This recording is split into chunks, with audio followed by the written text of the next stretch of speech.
आप सब 15 साल पूर्व आपके प्यार और आशीर्वाद से माननीय मुख्यमंत्री ने इस प्रदेश की बागडोर संभाली थी और अपने 15 वर्ष के कार्यकाल में बिहार को इस एक तेज प्रगति से बढ़ने वाला प्रदेश बनाने का काम किया।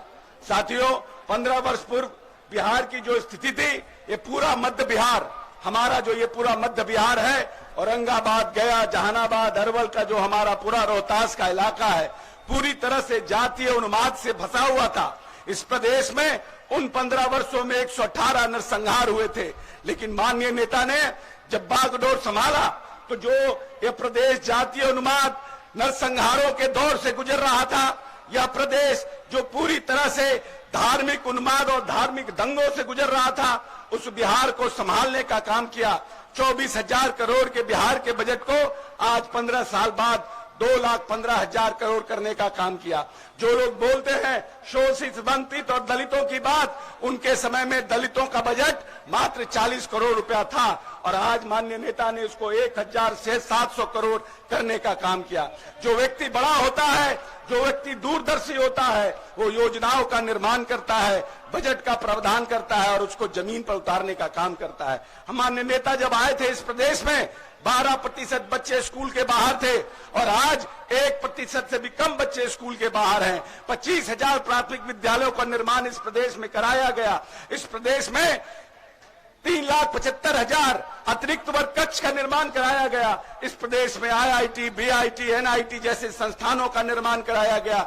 इस प्रदेश में चंद्रगुप्त मैनेजमेंट संस्थान, इस प्रदेश में चाणक्य लॉ संस्थान जैसे संस्थानों का निर्माण कराकर जो बड़ी आबादी युवाओं की है, उसको सशक्त और शिक्षित करने का प्रयास माननीय नेता ने करने का काम किया। लेकिन 15 वर्ष पहले जो सरकार थी, वो इस प्रदेश में शोषित, वंचित और दलितों को चरवाहा विद्यालय भेज करके भैंस पर किताब पढ़ने के लिए राजनीतिक सोच रखती थी।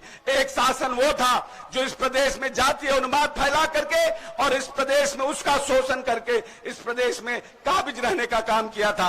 और एक मेरे नेता 15 वर्ष पूर्व आए, एक राजनेता 15 वर्ष तक इस प्रदेश में शासन किया, अखंड भ्रष्टाचार में डूब करके आज कहां पर बैठे हुए हैं। और हमारे नेता 10 साल तक भारत सरकार में मंत्री रहे, 15 साल तक बिहार सरकार में मुख्यमंत्री रहे, लेकिन एक दूर जमीन खरीदने का काम नहीं किया। जिसमें राजनीतिक शुचिता होती है, जिसमें राजनीतिक दूरदर्शिता होती है, जिसमें राजनीतिक ईमानदारी होती है, वो पूरे समाज को साथ लेकर चलने का काम करता है। हमारे नेता ने इस प्रदेश के तमाम जो हमारे अति पिछड़े के लोग हैं, जो हमारे दलितों के लोग हैं, जो महिलाएं हैं, उनको सामाजिक, आर्थिक और राजनीतिक सशक्तिकरण करने का काम किया।